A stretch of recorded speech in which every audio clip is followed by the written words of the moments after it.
What's good? It's Woog. I just listened to Kendrick Lamar's fourth major album, Mr. Morale and the Big Steppers. And I just wanted to give my initial thoughts after listening to the album kind of once when it first dropped, slept, listened to it early the next morning. And so this isn't in any way meant to be like a comprehensive review.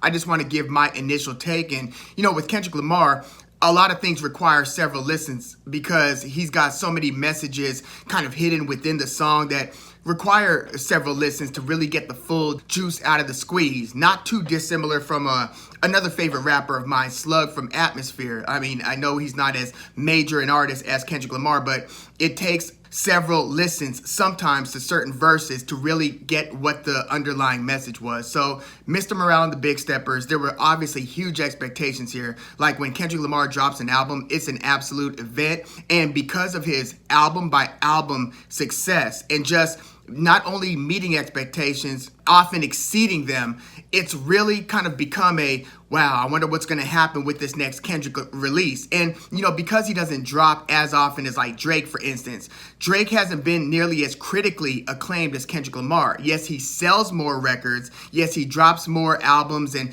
has way more chart-topping singles, but that's not why we come to the Kendrick Lamar party, is it? We come to the Kendrick Lamar party because the sum is often greater than the parts. And so you might have 13 songs or whatever, but the way that it's, sequenced, the development of these songs, the way that the songs are executed conceptually, Kendrick Lamar, almost like an outcast or something like that, is often looking to like somewhat change the game without every album he drops, whether it's intentional or not. That's what Kendrick Lamar's track by track record has pretty much done and garnered him so far. So let's get right into Mr. Morale and the Big Steppers. It kicks off with United in Grief, and you could tell off the top that this is going to be an album about a lot of trauma. Like there's some underlying themes throughout this album. It's about generational curses. It's about trauma. It's about depression, self-care, self-help, self-esteem. It sounds like,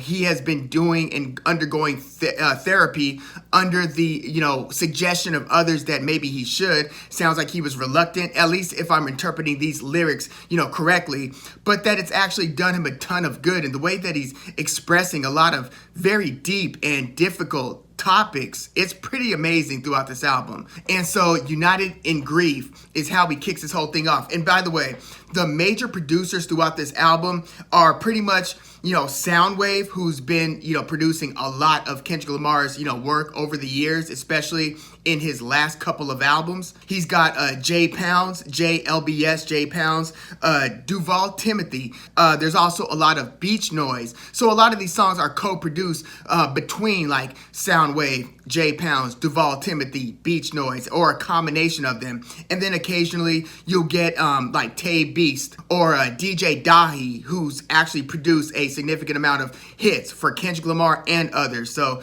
DJ Dahi pops up a few times on this album as well. Again, his track record is phenomenal. He probably, along with maybe Soundwave, has like the biggest name or the most work with Kendrick Lamar out of these producers on this album. There's also a little bit of Boy Wonder work. Boy Wonder, kind of came up with Drake and has since produced for others, many others. Boy Wonder pops up. Alchemist. The Alchemist produces on this album. I think it's only the one track though. Pharrell Williams produces a little bit. But yeah, after that opening track, United in Grief, which there's like a beat switch up and a rhyme rhythm, kind of rhyme cadence switch up halfway through, kind of intensifies the track. But yeah, you could tell that this is about trauma. N95, I didn't like as much. Maybe that's going to require another couple of listens. I see that one is co-produced by Baby Keem, who actually pops up a couple of times on this album. I mean, that is Kendrick Lamar's cousin, and it looks like, some of the narratives, I'm trying to put the pieces together, but in Baby Keem's features, he talks about some of the family trauma too. So I'm like connecting the dots between what Kendrick's saying about Hakeem, Baby Keem, actually, referencing him in songs that Baby Keem isn't even on. Like, so yeah, I'm just kind of trying to contextualize exactly what narrative is playing out here. But yeah, there's a couple features from Baby Keem on here. But N95, it doesn't have any vocal feature as far as I could tell from Baby Keem. Not my favorite song of the album. Maybe I just don't love the beat. But Kendrick's track twos don't always hit perfectly with me personally. Like I didn't love "Bitch Don't Kill My Vibe." I know that was like a popular song and a lot of people love it, and that's obviously one of his most beloved songs. But when Good Kid, Mad City came out, I wasn't crazy about that song. I mean, I love the album that he released before, Section 80. I like that track too more than I did Bitch Don't Kill My Vibe. The track 2 on Section 80 was Hold Up, Hold Up, and then it was followed by ADHD, which I love that song too. But wasn't a huge fan of N95, but then it got into Worldwide Steppers, and some of the topics that he's tackling here are just, this is where he starts laying into it. He's giving some social commentary. He's kind of, talking about the, cancel culture, but without sounding cliche. Like you hear a lot of people complain about cancel culture, but they don't, put it as in as nuanced a way as Kendrick Lamar is discussing it here. He kind of navigates those waters pretty skillfully, I feel. But yeah, Worldwide Steppers, by the time that song hits, track 3 out of the first 3 songs of this album is probably my favorite just at this point. It's got kind of like a menacing subdued, and they do a couple beat switch ups where they go from one beat to another, then back to the original vibe. And that original vibe is kind of menacing where he's kind of talking like this. And it's just kind of have like this almost hypnotic vibe to it, but it's like a kind of a pulsating, thing going on, kind of a subdued in like the musical production lows. And Kendrick Lamar's voice is kind of like, leaning into that vibe too. Interesting song, Worldwide Steppers. And, at the end of this, two-sided album, there's side 1 that has 9 songs, side 2 has 9 songs. At the end of side 1, it sounds like, you hear the stepper, and at first it sounds like, like a college fraternity step type of theme. But later on, you're realizing, or at least I'm thinking, that steppers is basically tiptoeing around the topic, discussing difficult things.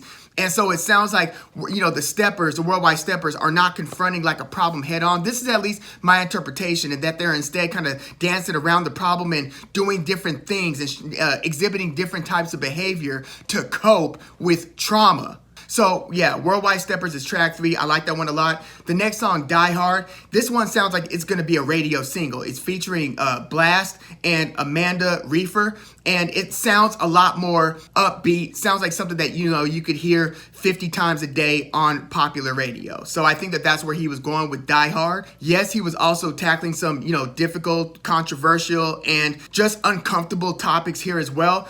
But, the overall levity of the production lends itself to some radio play. And by the way, throughout this whole album, this is not like an easy listen. Yes, some of the songs are easy to listen to, but it's not a collection of hits, But again, that's not why we come to the Kendrick party. We're not looking for, 4 or 5, hit singles. Yes, Kendrick Lamar, occasionally has like those bangers. Like I remember really liking King Kunta off of To Pimp a Butterfly. I mean, that sounds like it could be like a DJ Quick hit. DJ Quick's also referenced a couple times in this album, Compton native. Very underrated producer and MC as well, DJ Quick. But yeah, I mean, occasionally you'll get like King Kunta or, We Gonna Be Alright, or, some of the more, the slappers, the ones that sound like they could be singles. I mean, even Swimming Pools as a single was not your typical single, right? I also like Money Trees, but I'm also a big Beach House fan, and Money Trees from Good Kid, Mad City sampled Silver Soul, one of my favorite Beach House songs. But the next song after Die Hard, which again is pretty much the biggest single at this point in my opinion, would be Father Time. Father Time features Sampha, and that is a deep song. Like he's talking about daddy issues, but he's talking about daddy issues, while having a daddy, and kind of his daddy's like hardened demeanor kind of having its own traumatic impact on him. But then also talking about all those homies of his and, people who don't have their dad and what those daddy issues could entail. But yeah, Father Time is basically like, discussing like his dad, losing his mom, his dad losing his mom or something like that. And then like returning to work, like almost immediately. immediately. And then him giving, when asked, why are you returning to work so soon when after this happened, he's basically replying like a very, just a hardened reply, like, these bills ain't gonna pay itself type of thing. But, there was a lot of like stepping, if you will, around confronting certain difficult topics. And one of the things that Kendrick Lamar is discussing later on in this album, more so on side 2, is, a lot of families and black families unwillingness sometimes to like discuss things where there are points of trauma, and instead just kind of letting it lie beneath the surface. And so, yeah, this is like it's like a therapeutic album. It's a diagnostic album, just very interesting. And, Kendrick Lamar would be the one to really go deep into these difficult waters. Like, he's done it before, time and time again. And it's really what makes, his album so special. Like, you could have good songs and a lot of, quality albums like Ludacris, Rick Ross. There are a lot of artists that have several good songs on several good albums, but Kendrick Lamar is just so multi-dimensional in terms of what he's willing to discuss, what he's willing to get into conceptually. But yeah, Father Time is one of those songs where it's like, yeah, that's that special zone that Kendrick could get into, where it's either like a very autobiographical thing or just a very poetic narrative on a difficult topic, like he did, Duckworth on Damn, or Black Boy Fly from Good Kid, Mad City, where he, admitted to, I used to be jealous of Aaron Aflalo, the basketball player who went to the, one of the local high schools in Compton and then ended up playing a several-year career in the NBA. And then, I used to be jealous of like JC on, The Game, things like that. But Black Boy Fly is another one of those examples from earlier in Kendrick's catalog. The Blacker the Berry is just one of those transformational style songs where it's like, no, you can't expect to hear that on the radio. But damn, if it's not a song that makes an enormous impact. Yeah, The Blacker the Berry is one of those songs too, as is Father Time. And after Father Time, we get into the Rich Interlude, which this is like the second time we hear Kodak Black's voice. Like, he pops up a few times on this album, and I actually thought it was really dope that Kendrick Lamar made him a significant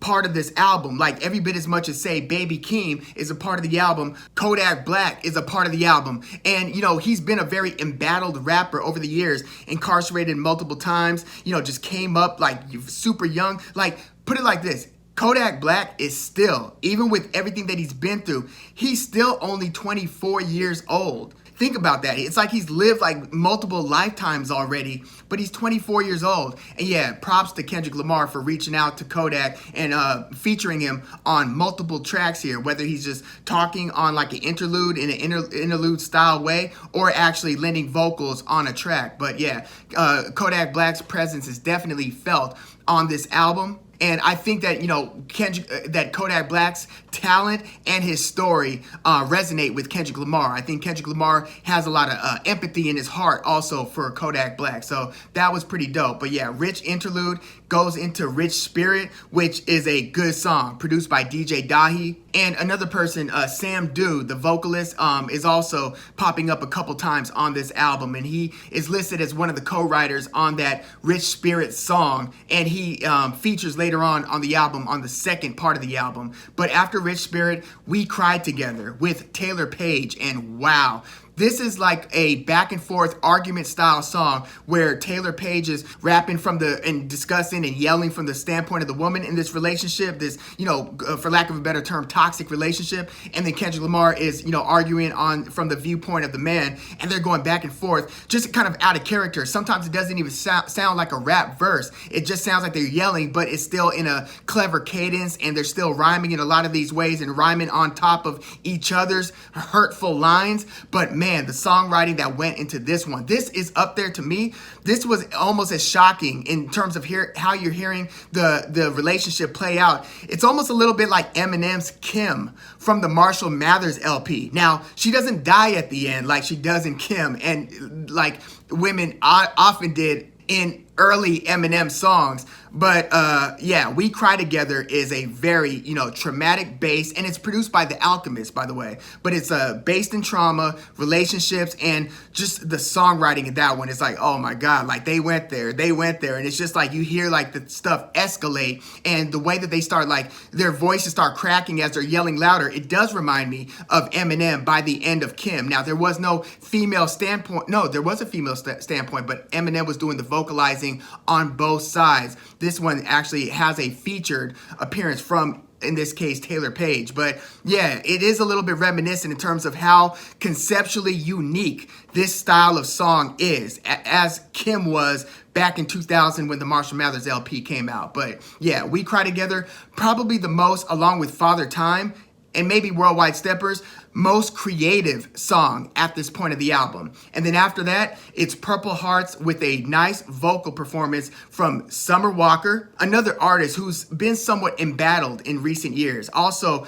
very young. And I think that Kendrick Lamar also just extended opportunity, by having her on the track. She's super talented, but again, she's, one of the people who, when I read too many headlines from, young artists, I'm just thinking and hoping that they're not being swallowed up by the fame or just by the, the entertainment game. I mean, it's broken many people, and I hope that Summer Walker doesn't, find herself, going down that same path, because a lot of people come into entertainment already with a lot of trauma. So you couple that with all the trappings and everything that the entertainment industry will bring to you, it takes a toll on people. And, Kendrick Lamar is not shy about admitting how it's taken a toll on him through depression. I mean, he's always seemed like an introvert to begin with, right? Like, he doesn't seem like one of the artists who's just like out there, popping bottles night after night. He's never come across as that. So he's always seemed pretty withdrawn. But, he said on one of these songs early in the album, I think he said,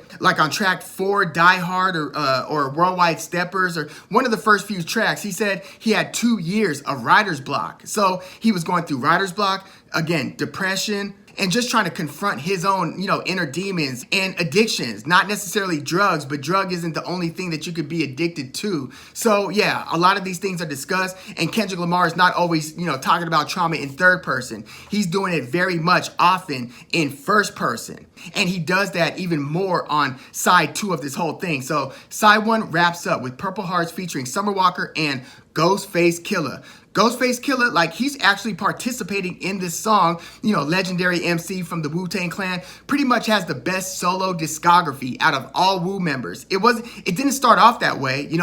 Method Man was the star, and ODB was, rest in peace, Old Dirty Bastard was like more famous, and Raekwon dropped the instant classic in 95, and GZA also dropped a classic in 95 with Liquid Swords. But Ghostface Killah is the one who, over time, between, albums like Supreme Clientele, Bulletproof Wallets, and so forth, Fish Scale, was the one who carved out the best solo career out of all the Wu members. So he's got a featured verse here. It's a good verse, and you could tell that, he wanted to know what the concept of the song was and then started writing. This isn't like he phoned in a verse totally detached from the rest of the song like you hear in some features, right? No, he's actually participating in the concept of the song. He does sound a little bit different than he used to. He doesn't seem to have the same like vocal agility, or I don't know if it's just that he sounds older or something, but it doesn't sound like, for instance, the Ghostface that you heard on like Iron Man, Supreme Clientele, which, should be no surprise. That was like 22 years ago for Supreme Clientele, I think. And then 4 years before that was Iron Man, 1996. So yeah, Ghostface is a lot older than he was, but he sounds a little bit different. Still, it was a pretty good verse. Purple Hearts. And then it kicks off the second half of the album at this point. And by this point, I think it's a very good album, but not yet like a great album. There's some songs that I like, some songs that I'm not too crazy about. I like Purple Hearts, didn't love it. N95, again, but aside from just those two, everything else is pretty tight. Die Hard isn't necessarily like my favorite type of track, but I get that it's a much needed single on a side 1 with very little singles, to be honest. Maybe a song or another song or two might pop up on the radio frequently, but I don't hear just natural singles, which, again, I don't see as being a bad thing at all. So side 2 kicks off with Count Me Out. And I could see this song being used like in like even commercials that are supposed to be like inspirational, because he's just, he's talking about, just believing in oneself. And, I love it when you count me out. And it just sounds like one of those inspirational types of songs. And then after that is Crown. Crown is or sounds like it was developed out of self-care. It sounds like one of those types of songs. Like there's a refrain where he just keeps on repeating, can't please everybody. And could you imagine the pressure that someone like Kendrick Lamar must live with? Not only where he's at and all the responsibilities and everything that comes with being like that famous, that rich, that many people depending on you, career-wise, or, I don't know if he's got like a crazy entourage, but then also being where he's from and just the juxtaposition, of being from Compton and then having this immense success.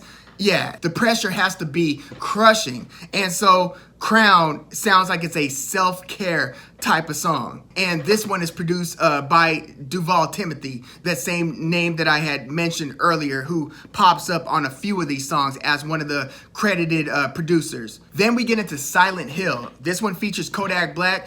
This is probably, at this point, my favorite song on side 2, Mr. Morale. So out of those first 3 songs on the second part of this album, Silent Hill with Kodak Black is definitely my favorite. And, just at this point in side 2. Very good song. And, he sounds stressed out. Kendrick Lamar sounds like he's been carrying a lot of stress with him. Kodak Black kind of weighs into it with his verse as well. And it just sounds like there's like this, shared struggle between Kodak Black and, Kendrick Lamar. And they're just kind of like airing it out, on this song, and to the point where Kendrick Lamar, gets this, chorus, this repeated phrase going where he's talking about, I'm pushing these people off like, and then he's just making this like sound that I'm sure a lot of people are going to find humorous, like pushing like the haters off, pushing the snakes off, pushing the fakes off, like, and he's just like, you can just picture him just walking through and just pushing people away from him, like, just get that energy off me type of energy, And then after that is Savior. It's an interlude, and then the Savior song. Both the interlude and the song are featuring Baby Keem, and Baby Keem has this chorus where he's talking about, are you really happy for me? But he does it in his like Baby Keem voice, which, either you love it or you don't, right? First of all, props to him for winning a Grammy already this young in his rap career. I know he's released music before this new album that he released last year, The Melodic Blue, which is actually a very good album, good conceptually as well. But yeah, Kendrick Lamar's cousin Baby Keem is on Savior Interlude. I think he's the only one rapping on the Savior Interlude, if I'm not mistaken. But yeah, he takes lead on that one and then comes back again, asking, are you really happy for me, on the song Savior after the Savior Interlude. So yeah, that's where Baby Keem has his biggest presence on the album. It's halfway into side 2. And then after Savior is Auntie Diaries. This, at this point, I think is the best song on the entire album. Auntie Diaries is something special. This is definitely Kendrick Lamar kind of breaking the mold and breaking like what issues are being tackled in hip hop. And hip hop's always been on, they've been on the cutting edge in some ways, and then they've been way behind in other ways. And I feel like some of the ways that hip hop's been behind culturally is being addressed in this song, Auntie Diaries. And man, Kendrick Lamar just... The writing on this one is spectacular, and the way that he kind of tells this story. It's, about, gender identity and just the families and the people that you saw going through this like way back in the day before it was in vogue to talk about these things. And then he's just making so much sense out of a lot of the things that he had observed earlier in his life, and he's writing the story about that. And there are 2 different stories. One is told and then the next is told, but they are, kind of related. But then he just ties it all back together with his last verse on this thing. And this feels like an epic within the album. This one is one of the best written and most unique rap songs I think of all time. Like, I can actually feel kind of comfortable saying that. Look, I don't know what these reviews are going to say about this song or about this album, but upon first listen, Auntie Diaries is an absolutely special song that I think and hope will stand the test of time and will be kind of elevated as just one of those, special moments of hip hop.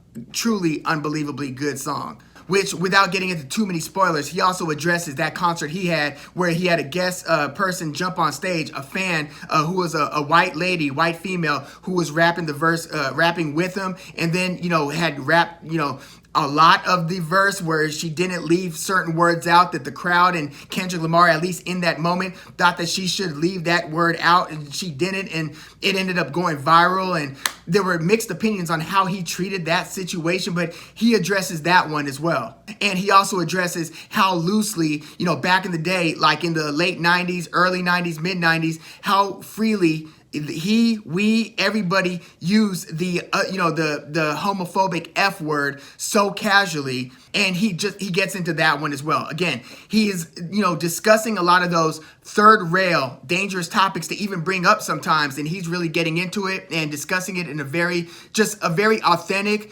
genuine, and thoughtful way. So, props to him for Auntie Diaries, phenomenal song. And then there are only 3 more songs on this album. There's Mr. Morale, which sounds a little bit like a Kanye production. It's a Pharrell Williams beat. And yeah, Pharrell Williams does have a very distinct and versatile style. Like, there used to be the Neptune sound, and then over time, I feel like there were several different Pharrell and, Neptune's sounds. And this one, to me, sounded like it could have been on, Kanye West's Yeezus album. It sounds like almost reminiscent to like Black Skinhead, which, there are a few moments on this album, especially on side 2, that sound like Kanye style moments. I mean, it's always interesting and just re-establishing every time you hear it on several different artists' albums how much of an influence Kanye West has had, in from 808s to Heartbreaks, especially, even though that was probably his 4th best album after it was released, and it was the 4th album that he released, but it wasn't like embraced when it first dropped. But over time, it's kind of proven to like kind of usher in like a new sound of hip hop where, you hear the songs start off with like somebody like singing like very emphatically in the beginning of the song. That was like a Kanye West thing. That wasn't common to hip hop. And I know that there were other pioneers like T-Pain and Lil Wayne and others, but yeah, I mean, when I heard Mr. Morale, as well as another couple of songs, I'm like, yeah, this kind of has that Kanye, post 808s or 808s and beyond, even, Yeezus, Life of Pablo kind of vibe. It's interesting. But after Mr. Morale, which, man, I mean, this is a song about trauma. It's a very, very deep song.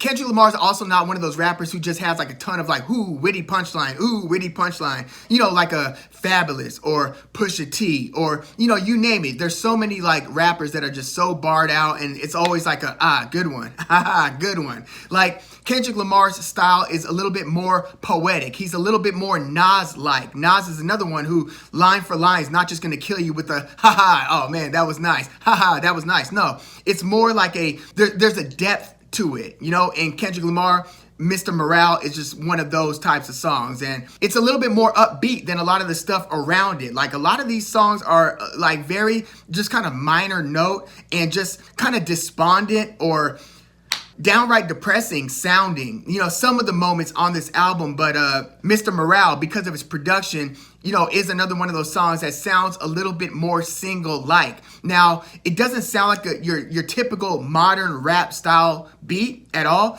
but there is more levity in it. And just like the pace of the drums and stuff, it's something that you can move to a little bit more, which, juxtaposes and kind of contrasts with the seriousness of a lot of the topics here. Again, this is one of those difficult songs from a lyrical standpoint where he's just kind of really just shining a light on what people are going through and how people are masking it, and just, how unhealthy the state of people's mental wherewithal is based on trauma that is both detected and invincible and still largely unknown. Like, a lot of people are just living with trauma that they don't even realize that they're carrying.